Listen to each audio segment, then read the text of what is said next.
يا أيها الذين آمنوا اتقوا الله فكونوا مع الصادقين.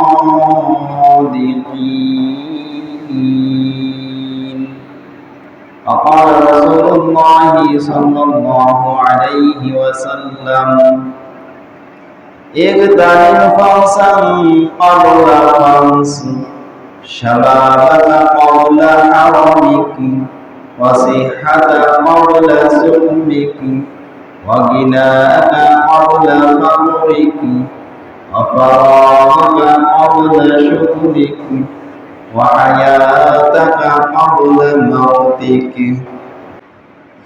আল্লাহ রাব্বুল আলামিন আমাদেরকে কবুল করছেন, আর কবুল করার কারণ হচ্ছে আমরা নিয়তের সাথে চেষ্টা করেছি। নিয়ত করেছি আল্লাহর হুকুম পালন করতেই হবে, তারপর চেষ্টা করেছি আল্লাহ দেওয়ার শক্তি দিয়ে অগ্রসর হওয়ার চেষ্টা করেছি। আর আল্লাহ রাব্বুল আলামিন পথকে সহজ করেছেন বিধায় বাধা মুক্ত হয়ে তার ঘর মসজিদে আসতে পেরেছি। কারণ শক্তি থাকলে আসা সম্ভব হয় না, বুদ্ধিজীবী হইলেই আল্লাহর হুকুম পালন করতে পারা বুদ্ধির জোরে সম্ভব হয় না যদি আল্লাহ রাব্বুল আলামিন কবুল না করে। যখন রমজান মাস বিদায় নিয়ে শাওয়াল মাসে আজ 17ই শাওয়াল, একটা গুরুত্বপূর্ণ মাস আমাদের থেকে বিদায় নিয়েছে। সামনে বড় বড় আরো দুটি ইবাদত আমাদের সামনে অপেক্ষমান, যেটা জিলহজ মাসের যে আমল, একটা হচ্ছে কোরবানি আর একটা হচ্ছে হজ। তবে কোরবানি এবং হজ তো সকলের জন্য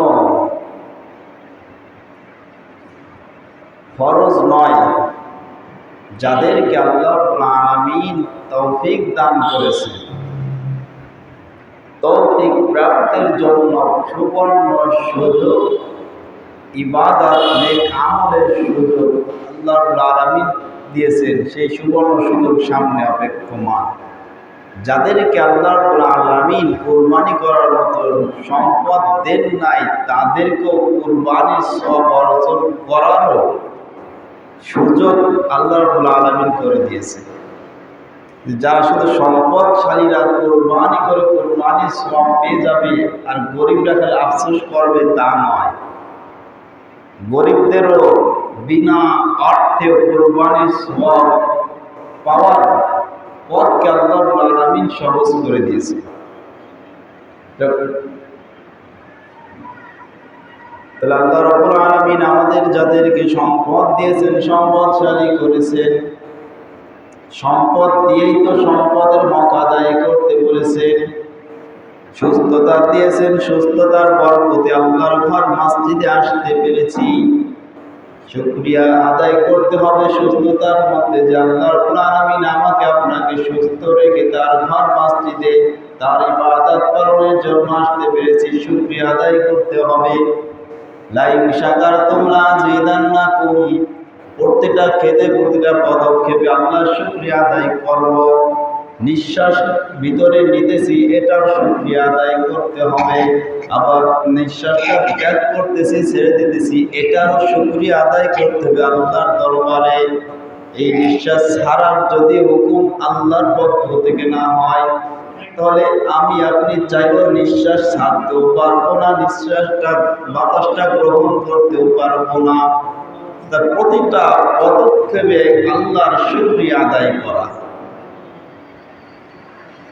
আল্লাহ রাব্বুল আলামিন আমাদেরকে তার নিয়ামত দান করেছেন, যাদেরকে সম্পদ দান করেছেন, এই সম্পদের শুকরিয়া আদায় করতে হবে। সম্পদশালী যাদেরকে সম্পদ দান করেছেন, যে পারিবারিক সমস্ত খরচ যদি রেখে খরচের করার মতো সব খরচ বাকি রেখে অতিরিক্ত এমন সম্পদ দান করে থাকে, যেই সম্পদ দ্বারা সে কি করতে পারে, ঘরের ভরণ পোষণ রেখে বাকি সম্পদ দ্বারা যদি মক্কা শরীফ গিয়ে কাবা ঘর তওয়াফ করা, আল্লাহর রাসূলের রওজা মুবারক জিয়ারত করার যদি এমন সুবর্ণ সুযোগ, এতটুকু সুযোগ যদি আল্লাহ রাব্বুল আলামিন তার এই পরিমাণ আদায় করার সম্পদ তাকে দিয়ে থাকেন, অর্থাৎ তার পারিবারিক যে খরচ দায়িত্ব এই ভরণ পোষণটা রেখে তারপর যদি বাকি সম্পদ দ্বারা যদি সম্ভব হয় যে মক্কায় গিয়ে কাবা ঘর তাওয়াফ করে রাসূলের রওজা মুবারক জিয়ারত করে আবার ফিরে আসার তৌফিক যাদের আছে, তাদের প্রতি আল্লাহ রাব্বুল আলামিনের হুকুম, তোমাদের উপর হজ ফরজ করা হয়েছে। যাদেরকে তৌফিক দেন নাই তাদের জন্য এই হুকুম আল্লাহর পক্ষ থেকে না, যাদেরকে তৌফিক দিয়েছেন তাদের জন্য আল্লাহর এই হুকুম। ইসলামের ভিত্তি 5টি, তার মধ্যে একটি হচ্ছে হজ। 5টি ভিত্তির উপর প্রতিষ্ঠিত ইসলাম। এই 5টা ভিত্তির কোন একটি ভিত্তি যদি আমি ছেড়ে দিই, অস্বীকার করলে কাফের, ছেড়ে দিলে আমি খাঁটি মুসলমান না। খাঁটি মুসলমান যদি হতে হয়, খাঁটি মুমিন হয়ে যদি আমাকে কবরে যেতে হয়, তাহলে 5টা ইসলামের যে 5টা বুনিয়াদ আমাকে আপনাকে আঁকড়ে ধরতে হবে। জীবনের মায়া করে ছেড়ে দেওয়া যাবে না, সম্পদের মায়ায় করে এই বুনিয়াদি 5টি বুনিয়াদের কোনো একটিকে ছেড়ে দেওয়া যাবে না। তাহলে যাদেরকে আল্লাহ রাব্বুল আলামিন সম্পদ দিয়েছেন, সম্পদ দিয়ে হুকুম করেছেন কাবা ঘর তাওয়াফ করার জন্য, রাসূলের রওজা মুবারক জিয়ারত করার জন্য, এই আল্লাহর হুকুম তাদেরকে দিয়েছেন যাদেরকে সম্পদ দান করেছেন। ইয়ামানাত চাঁদের রোজা নাজদে মাস, ইয়ামানাত চাঁদের রোজা নাজদে মাস, در হাকিকত মালিকে হর শাই খোদাস। সম্পদ যাহা কিছু দেখি না কেন, সম্পদের মালিক হচ্ছেন আল্লাহ। সম্পদের মালিক আল্লাহ। আল্লাহ রাব্বুল আলামিন সম্পদ দিয়ে হুকুম করেছেন হজ করার জন্য, কাবা ঘর তাওয়াফ করার জন্য। এখন যদি আমি আপনি সম্পদ পেয়ে সম্পদের মায়ায় করে হজ করতে গেলে লাখ লাখ টাকা খরচ হয়ে যাবে। এই সম্পদের মায়ায় যদি আমি সম্পদ খরচ করলাম না, আল্লাহর হুকুম হজ পালন করলাম না, তাহলে আমাকে যে আল্লাহ রাব্বুল আলামিন সম্পদ নামক যে নিয়ামত স্বরূপ সম্পদ দান করলেন, সম্পদের মালিক বানাইলেন, এই মালিক হওয়া সত্ত্বেও আমি আল্লাহর হুকুম পালন না করার কারণে সম্পদের হক আমার দ্বারা আদায় হইল না। সম্পদের শুকরিয়া আমি আপনি করতে পারলাম না। শুকরিয়া যদি আদায় করতে হয়, আমি বিগত পিছনেও বলেছি, শুকরিয়া, সকল শুকরিয়া মুখের দ্বারা পরিপূর্ণতা আসে না। যেমন ইমানের যদি পরিপূর্ণ ইমান অর্জন করতে হয়, 3টি বস্তুর সমন্বয় ইমান পরিপূর্ণ হয়। সে 3টি বস্তুর কোনো একটা বস্তুর মধ্যে, 3টির মধ্যে কোনো একটি যদি মধ্যে ত্রুটি থাকে, কমতি থাকে, তা পরিপূর্ণ সে মুমিন দাবি করলেও মুমিন হবে না। তাহলে সব শুকরিয়ার পূর্ণতা যদি মুখের দ্বারা আলহামদুলিল্লাহ দ্বারা পূর্ণতা হবে না। কিছু শুকরিয়া আদায় করতে হবে, মুখের সাথে সাথে আমলও পরিণত করে তার শুকরিয়া পরিপূর্ণতা অর্জন করতে হবে। আল্লাহ রাব্বুল আলামিন সম্পদ দিয়েছেন, এই সম্পদের শুকরিয়া শুধু আলহামদুলিল্লাহ বললেই পূর্ণতা শুকরিয়া আদায় হবে না। এই শুকরিয়া আদায় করতে হবে, যাকাত আদায় করে শুকরিয়া আদায় করতে হবে, জীবনে একবার হলো ফরজ হজ আদায় করে সম্পদের শুকরিয়া আদায় করতে হবে। যদি আমি সম্পদের মায়ায়, সম্পদ কমে যাওয়ার ভয়ে, অভাবের ভয়ে যদি আমি শুকরিয়া আদায় না করি, আল্লাহর হুকুম হজ পালন না করি, তাহলে আমার সম্পদের হক, সম্পদ পেলাম কিন্তু সম্পদের শুকরিয়া আদায় আমার দ্বারা হইল না। যদিও মুখে মুখে বলবো আলহামদুলিল্লাহ, আল্লাহ আমাকে অনেক সম্পদের মালিক বানিয়েছেন, অনেক সম্পদ দান করেছেন, খুশি মনে আল্লাহ শুকরিয়া আদায় করব। এই শুকরিয়ার দ্বারা আল্লাহ রাব্বুল আলামিন খুশি হবেন না। আল্লাহ রাব্বুল আলামিন খুশি তখন হবেন যখন সম্পদ পেয়েছি, সম্পদে খুশি আলহামদুলিল্লাহ প্রশংসা করলাম, আল্লাহর হুকুম যাকাত আদায় করলাম, আল্লাহর হুকুম হজ পালন করলাম, দান সদকা করলাম। যখন এইভাবে সম্পদে বিলীন করবো, আল্লাহর জন্য খরচ করব, আল্লাহ রাব্বুল আলামিন তার জন্য খুশি হয়ে যাবে, তার উপর খুশি হয়ে সন্তুষ্ট হয়ে নিয়ামতকে আল্লাহ রাব্বুল আলামিন আরো বাড়াই দিবি। তাহলে সব শুকরিয়া যদি আলহামদুলিল্লাহ দ্বারা পূর্ণতা অর্জন হবে না।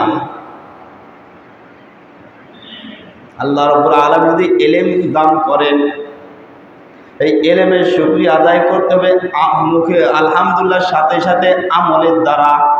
শুধু আলহামদুলিল্লাহ বলবো, ইলমের আমল না করে ইলম অর্জন করলাম, তাহলে ইলমের শুকরিয়া আদায় হবে না। ইলমের শুকরিয়া আদায় যদি করতে হয়, খুশি মনে আনন্দের সঙ্গে এই আমল করে আল্লাহ সন্তুষ্টি অর্জন করতে হবে, আল্লাহ শুকরিয়া আদায় করতে হবে আমলের দ্বারা।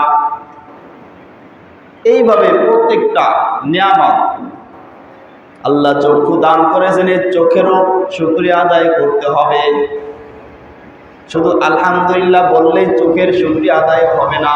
অনেক মানুষ আছে জন্ম থেকে মায়ের পেট থেকে অন্ধ হয়ে দুনিয়াতে বের হয়েছে, দুনিয়াতে আগমন করেছে, দুনিয়ার কোনো আলো বাতাস সে চোখে দেখতে পারে নাই, নিজের গর্ভধারিণী মা বাবাকে চোখ দ্বারা সে দুনিয়াতে দেখতে পারে নাই। এখন তাকে আল্লাহ রাব্বুল আলামিন চক্ষু দান করেন নাই, কিন্তু আমাকে আপনাকে আল্লাহ কত সুন্দর নিয়ামত চক্ষু দান করেছেন। আপন যখন মা বাবাকে দেখতেছি, যেই মায়ের দিকে সুনজরে তাকাইলে কবুলিয়াত হজের সওয়াব পাওয়া যায়, এই সওয়াবটা কি অন্ধ ব্যক্তি পাইতেছে? তার মা বাবা সামনে থাকা সত্ত্বেও কি তার মা বাবাকে দেখতে পারতেছে না? তার মনে কষ্ট আছে কি নাই? কিন্তু আমি আপনি আল্লাহর কাছে দরখাস্ত করি নাই, বিনা দরখাস্তে আল্লাহ রাব্বুল আলামিন সুস্থ সবল রেখেছেন, সুস্থভাবে দুনিয়াতে পাঠাইছেন। এখন যদি আমি এই চোখটাকে, চোখের হেফাজত যদি না করি, যদি আমি চোখের শুকরিয়া যদি পরিপূর্ণ আদায় করতে হয়, সকল গুনার কাছ থেকে, অন ইসলামিক দৃষ্টি থেকে আমাদেরকে চোখকে হেফাজত করতে হবে। বেগানা নারীর দিকে চোখকে ব্যবহার করা যাবে না, তাদের দিকে দৃষ্টি দেওয়া যাবে না। যেদিকে তাকাইলে আল্লাহ বেজার হয়, যেদিকে তাকাইলে চোখ দৃষ্টি দিলে গুনাহ হয়ে যায়, কবিরা গুনাহ হয়, গুনার মধ্যে লিপ্ত হতে হয়।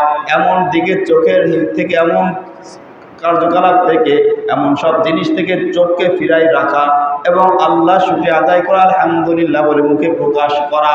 যখন বলবো, মুখে স্বীকার করব, আর আমলে গুনার কাছ থেকে চোখকে হেফাজত করব, তাহলে আমার আপনার চোখের শুকরিয়া আদায় করা সম্ভব, তখন পূর্ণতা অর্জন হবে। প্রতিটা পদক্ষেপে পদক্ষেপে কিছু কিছু শুকরিয়া শুধু মুখের দ্বারা আলহামদুলিল্লাহ বললেই পূর্ণতা অর্জন করা সম্ভব না।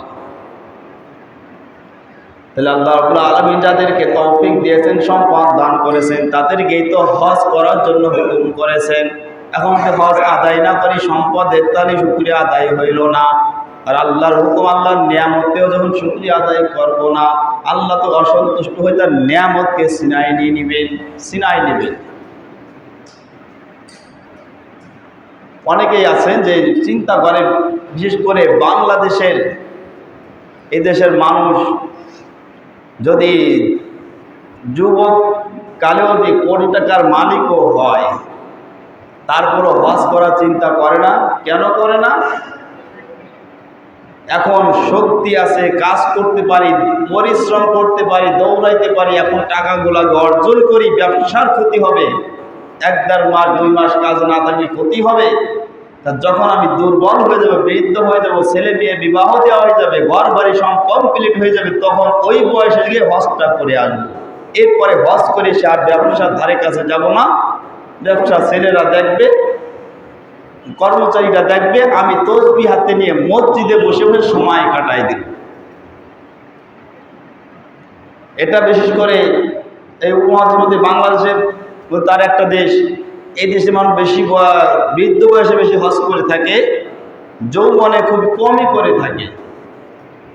কিন্তু যারা গেছে, যারা হজ গেছে, যারা দেখছে, তারা তাদের মুখে শোনা, বাহিরের রাষ্ট্রে, অন্যান্য রাষ্ট্রের মানুষ হজ করে যৌবনকালেই বেশি হজ করতে যায়।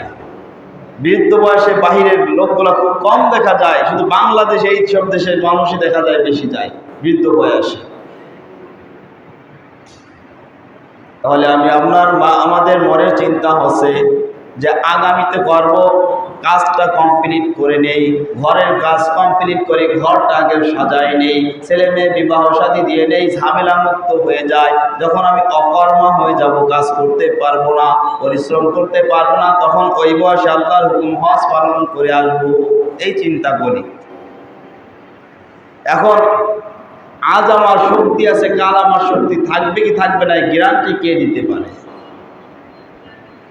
আজ আমি বেঁচে আছি, আগামীকাল বাঁচবো কি বাঁচবো না, গ্যারান্টি কে দিবে? এই গ্যারান্টি তো কেউ দিতে পারে না। আমি যে আগামী চক্করে পরে হজ পালন করলাম না, যদি এই হজ পালন ফরজ হওয়া সত্ত্বেও আমি আদায় করলাম না, বিনা আদায়ে হজ পালন না করে যদি আমি কবরে চলে যাই, যদি আজরাইল আমার সামনে হাজির হয়ে যায়, আর সুযোগ হবে না, কোনো কাকতি বিরতি করলো একটি মুহূর্ত আমাকে আপনাকে অবকাশ দেওয়া হবে না, সাথে সাথে আমাকে দুনিয়ার থেকে বিদায় হতে হবে। যখন আমি আপনি আমার দুনিয়ার থেকে বিদায় হয়ে যাব, আর আমার জিম্মায় যখন হজ ফরজ হওয়া সত্ত্বেও হজ করলাম না, তাহলে ইসলামের বুনিয়াদ, 5টি বুনিয়াদের মধ্যে একটি বুনিয়াদ আমার মধ্যে রইল না, একটি অপূর্ণ রয়ে গেল। এই অপূর্ণ রওয়ার কারণে আমি খাঁটি মুসলমান হতে পারলাম না। খাঁটি মুসলমান না হওয়ার কারণে কবরে গেলাম, গুনাহ মুক্ত যেতে পারলাম না। এইভাবে 5টা বুনিয়াদের মধ্যে একটি বুনিয়াদ না থাকার কারণে আমার ইমানের মধ্যে ত্রুটি রয়েছে, কমতি রয়েছে। কমতির কারণে আমাকে আপনাকে আল্লাহর সামনে জবাবদিহি করতে হবে, আসামির কাঠ গড়ায় দাঁড় হতে হবে। যে আগামীতে করব, কিন্তু আগামীতে করতে করতে এক পর্যায়ে আজরাইল আমার সামনে হাজির, আর তো সুযোগ হইল না। হজ করা যদি কান্নাকাটিও করে আজরাইলের কাছে যে একটি মুহূর্ত সুযোগ দাও, এই বছরে আমি হজ পালন করব, আমাকে এতটুকু সুযোগ দেওয়া হোক, কাজ হবে না।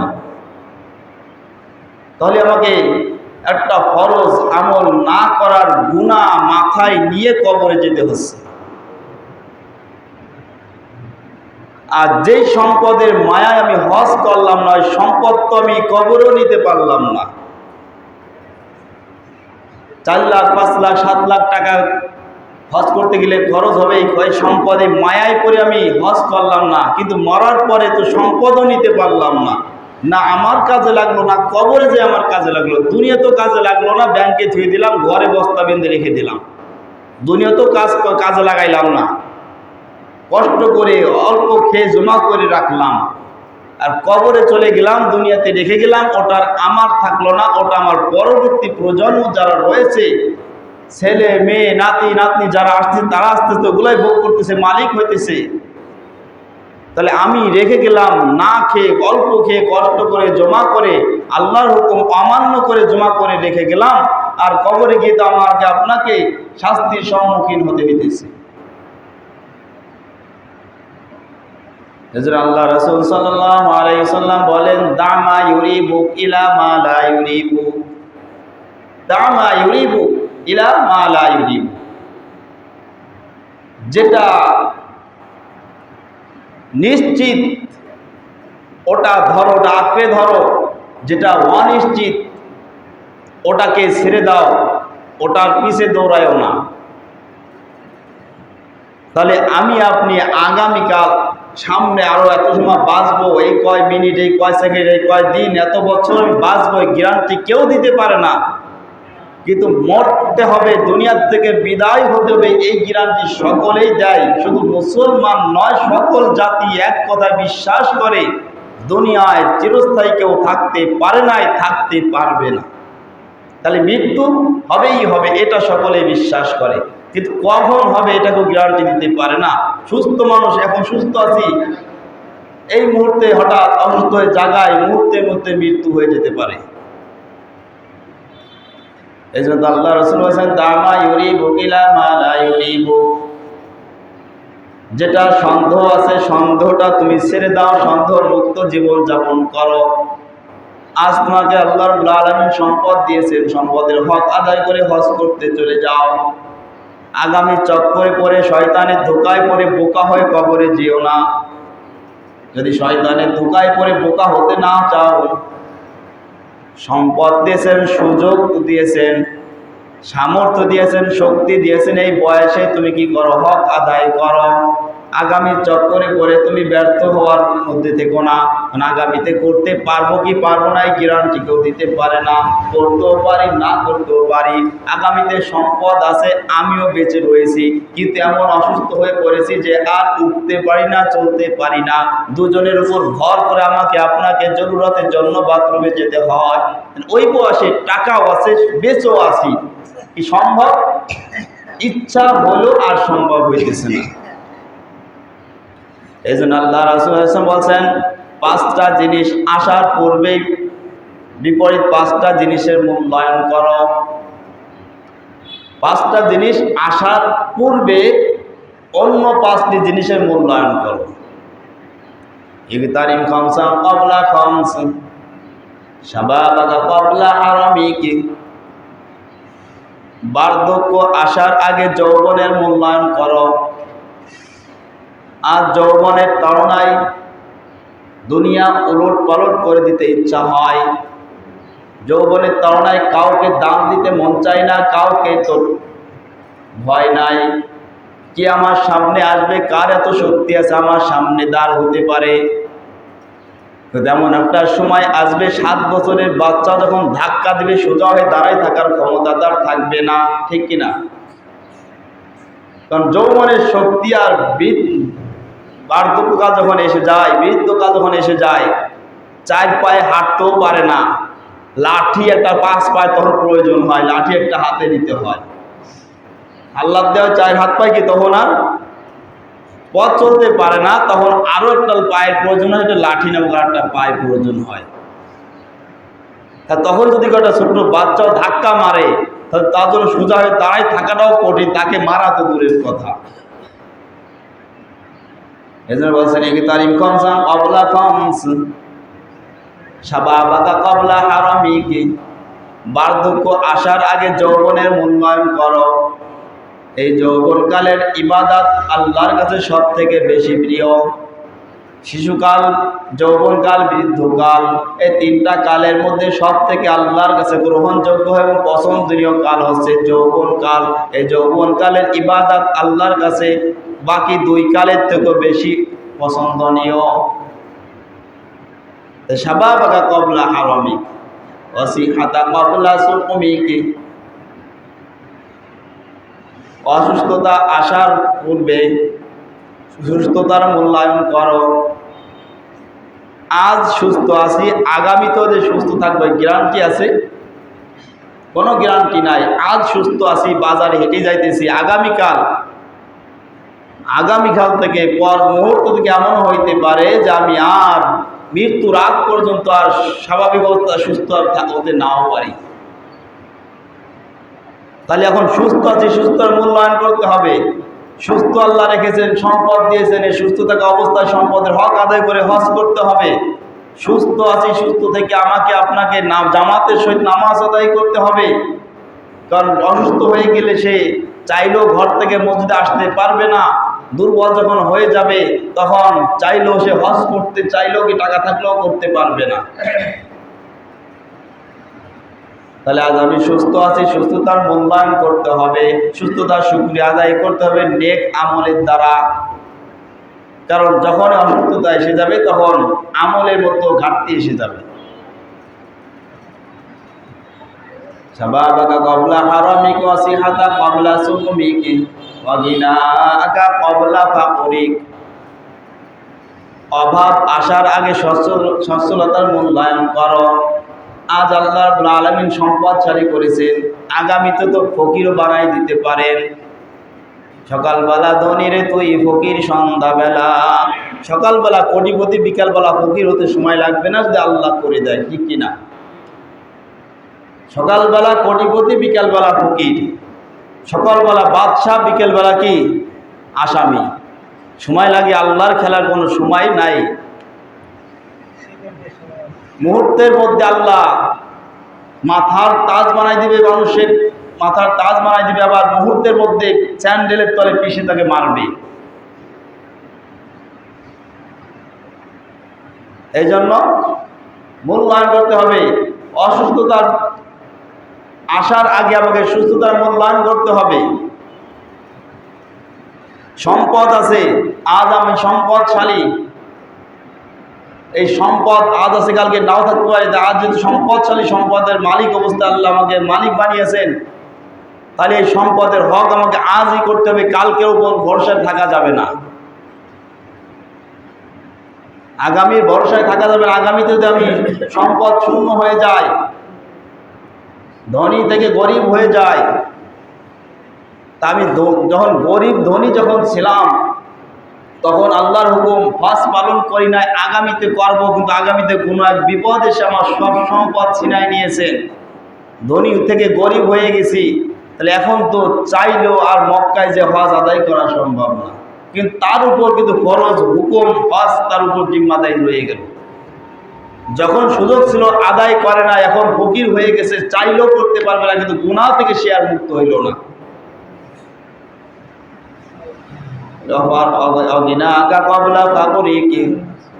অভাব আসার আগে সচ্ছলতার মূল্যায়ন করতে হবে।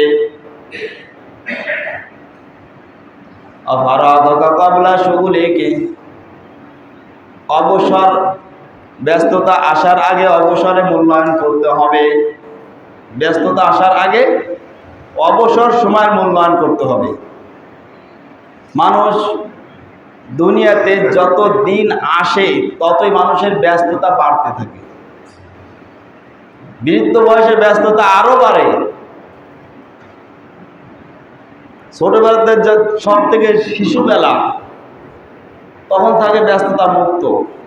5 বছর 7 বছর বাচ্চার যাদের বয়স, তখন কোনো ব্যস্ততা তার মধ্যে নাই। এরপরে ধর 5-7 বছরে বয়স, যখন 5-7 বছর হয়ে যায় তখন তো তার ব্যস্ততা শুরু হয়ে যায়, লেখাপড়া দিয়ে শুরু হয়ে যায় ব্যস্ততা, ঠিক কিনা?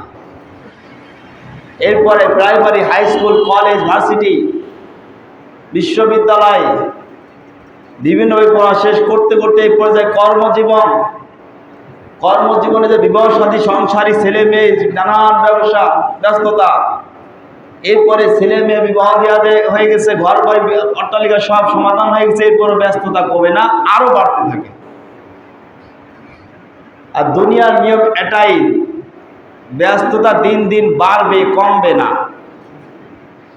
এই ব্যস্ততার মধ্য থেকে আমাকে আপনাকে সময় বাইর করে আল্লাহর হুকুম পালন করতে হবে। যারা এই ব্যস্ততার মধ্য থেকে আল্লাহর হুকুম পালন করার জন্য সময়কে বাহির করতে ব্যর্থ হয়েছে, তারাই তো ইমানের মধ্যে, তাদের মধ্যে ইমানের ঘাটতি, পরিপূর্ণ ইমান না নিয়ে, গ্রহণ না করে কবরে যেতে বাধ্য হয়ে যায়। কবরে যেতে হইতেছে তাদের ব্যর্থতার কারণে।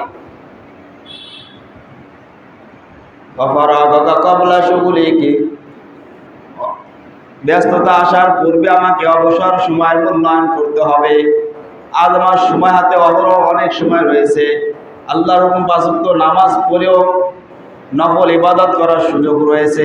সামনে হয়তো এমন ব্যস্ততা দেখা দিবে, সেই ব্যস্ততার দরুন 5 ওয়াক্ত নামাজ সঠিক মতো সময় মতো এসে নামাজ পড়ার সুযোগ নাও হতে পারে, নফল তো দূরের কথা। 5 নম্বর আছে হায়াতাকা ক্বাবলা মাউতিকা, মৃত্যু আসার আগে জীবনের মূল্যায়ন করো। যখন মৃত্যু এসে যাবে তখন আর সুযোগ থাকবে না, তখন চাইলেও আর একটি মুহূর্ত তুমি সময় পাবা না যে নেক কাজ করার জন্য, দান সদকা করার জন্য। যতই কান্নাকাটি করবা, আল্লাহ আমাকে আর একটি মুহূর্ত সময় দাও, আমি এই মুহূর্তটা তোমার হুকুম নেক আমল করে আসি, দান সৎকার করে আসি, ভালো কাজ কিছু করে আসি। জীবনে ভালো কাজ করতে পারি নাই, করা হয় নাই। আমার আমল নামায় তো নেক আমল শূন্য, আমার একটা আমল নামা। এই আমল নামা নিয়ে কীভাবে তোমার কাছে দাঁড়া হব? আমাকে আর একটি মুহূর্ত সুযোগ দাও। আল্লাহ রাব্বুল আলামিন বলেন, আর সুযোগ দেওয়া হবে না, একটি মুহূর্তকে আগপাস করা হবে না। যেই টাইম নির্ধারণ করা হয়েছে ওই টাইমেই তোমাকে দুনিয়ার থেকে বিদায় হতে হবে।